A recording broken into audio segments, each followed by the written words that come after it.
Aujourd'hui, on va parler du mode famine. What? Le mode famine, qu'est-ce que c'est? Eh bien, si on s'en tient à la vraie définition, c'est un état dans lequel on va souffrir de la faim jusqu'à potentiellement en mourir. Cependant, ce terme est de plus en plus employé lors de régimes agressifs ou pas, avec l'hypothèse que si on mange trop peu de calories, on va bloquer notre métabolisme et empêcher la perte de poids. Généralement, on pense être entré dans un mode famine lorsque le poids stagne. Dans cette vidéo, nous allons donc voir si le mode famine existe vraiment, s'il y a besoin de le prévenir, et quelles sont les solutions lorsque notre poids stagne. Pour voir s'il est réellement possible de bloquer une perte de gras à cause d'un déficit trop important, nous allons d'abord analyser l'incroyable expérience du Minnesota. Tu en as déjà peut-être entendu parler, c'est une expérience qui a eu lieu lors de la Seconde Guerre mondiale. Pour cette expérimentation extrême, on a recruté 36 hommes. Et en fait, ils avaient le choix entre aller à la guerre ou servir de cobaye pour l'étude. Pendant l'étude, les sujets ont subi une restriction calorique d'environ 50%. Ils sont passés d'une consommation de 3200 calories à 1600 pendant 24 semaines. Pour te donner un ordre d'idée, aujourd'hui on va recommander des déficits caloriques entre 5 et 20%. Alors pour certains, 1600 calories c'est tout à fait faisable et même confortable, mais il faut savoir qu'en plus de ça, ils devaient faire obligatoirement 35 km de marche, 15 heures de travaux forcés et 15 heures d'exercice éducatif par semaine. Autant te dire qu'on est loin des comportements sédentaires d'aujourd'hui et que les conditions de cette étude n'ont jamais pu être reproduites pour des raisons éthiques. Au cours de l'expérience, ils ont perdu en moyenne 25% de leur poids total. Ils se sont nourris quasi exclusivement de pommes de terre, de pain et de pâtes. Donc évidemment, en plus de perdre de la masse grasse, ils ont perdu énormément de masse musculaire, notamment à cause du manque de protéines. Sachant qu'à la base, comme tu peux le voir sur les photos, c'était des personnes qui n'étaient pas du tout dans des cas de surpoids ou d'obésité. Et évidemment, le corps a mis en place un mécanisme pour lutter contre la famine, qui est la baisse du métabolisme basal. Donc le métabolisme basal, pour faire simple, c'est la dépense énergétique que tu vas avoir au repos pour subvenir à tes fonctions vitales. C'est par exemple l'énergie que tu vas dépenser pour pouvoir respirer. Pendant l'étude, les sujets ont eu une baisse de leur métabolisme de 40%. Donc par exemple, si un des sujets avait une dépense énergétique au repos de 1800 calories avant l'étude, elle serait passée ensuite à 1080 calories, ce qui est considérable. Dans les 40% de cette diminution du métabolisme, 25% étaient liés à la perte de poids, puisque tout simplement le calcul du métabolisme est basé sur le poids, et on sait très bien que moins on a de masse corporelle, moins on va dépenser d'énergie, et les 15 autres pourcents étaient liés à la thermogénèse adaptative, c'est-à-dire que leur température corporelle avait diminué dans le but d'économiser de l'énergie. Évidemment, dans des conditions de vie normales, hors cas clinique, les baisses du métabolisme ne sont jamais aussi importantes.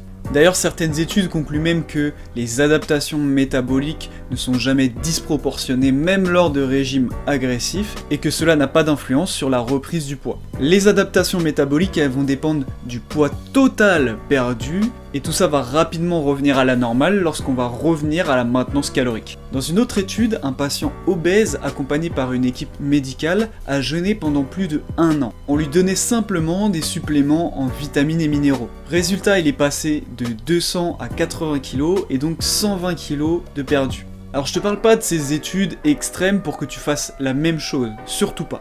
Je t'en parle simplement pour te montrer que bloquer sa perte de gras à cause d'un régime agressif est un mythe, hors quelques rares cas cliniques. Ce qui est drôle, c'est que lorsque ton chien ou ton chat a un problème de poids, eh bien tout simplement tu vas diminuer la portion de croquettes. Mais lorsqu'il s'agit de nous, on va prendre toutes les informations possibles qui annoncent que manger trop peu de calories est dangereux et va empêcher la perte de poids. Et finalement c'est assez humain puisque personne en réalité n'aime à devoir réduire son apport calorique, tout simplement parce que ça va être un peu inconfortable. Mais alors qu'est-ce qui peut justifier une ou des stagnations au cours d'une perte de poids ?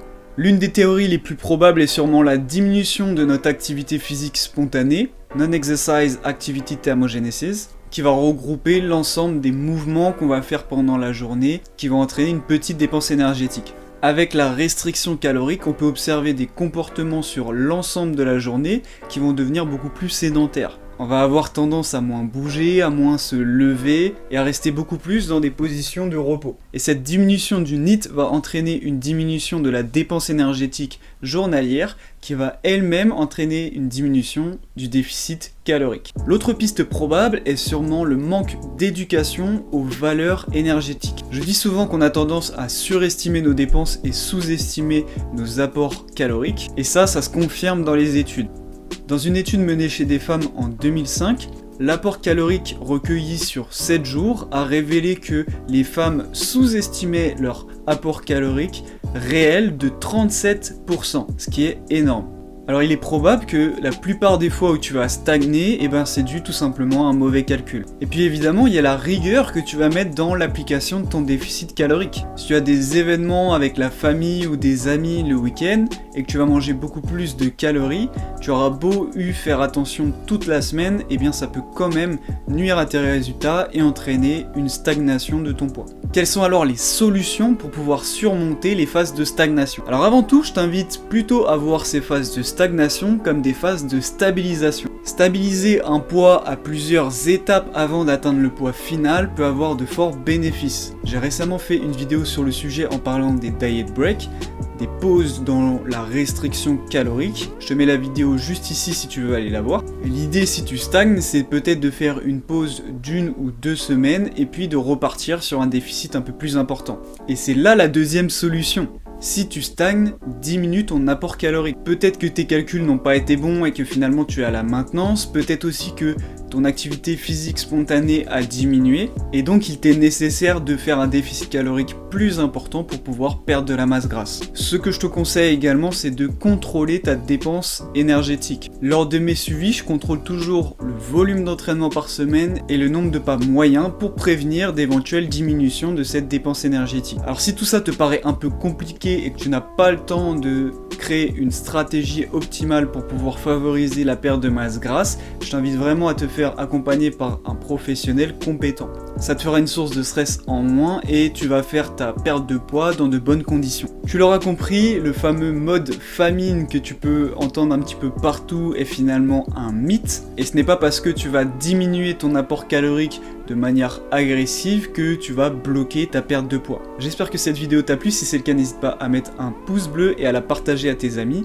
Je te le rappelle, si tu veux aller plus loin avec moi, tu peux prendre un rendez-vous gratuit en cliquant sur le premier lien qui est en description. On se retrouve dimanche prochain 18h pour la prochaine vidéo et je vous dis peace.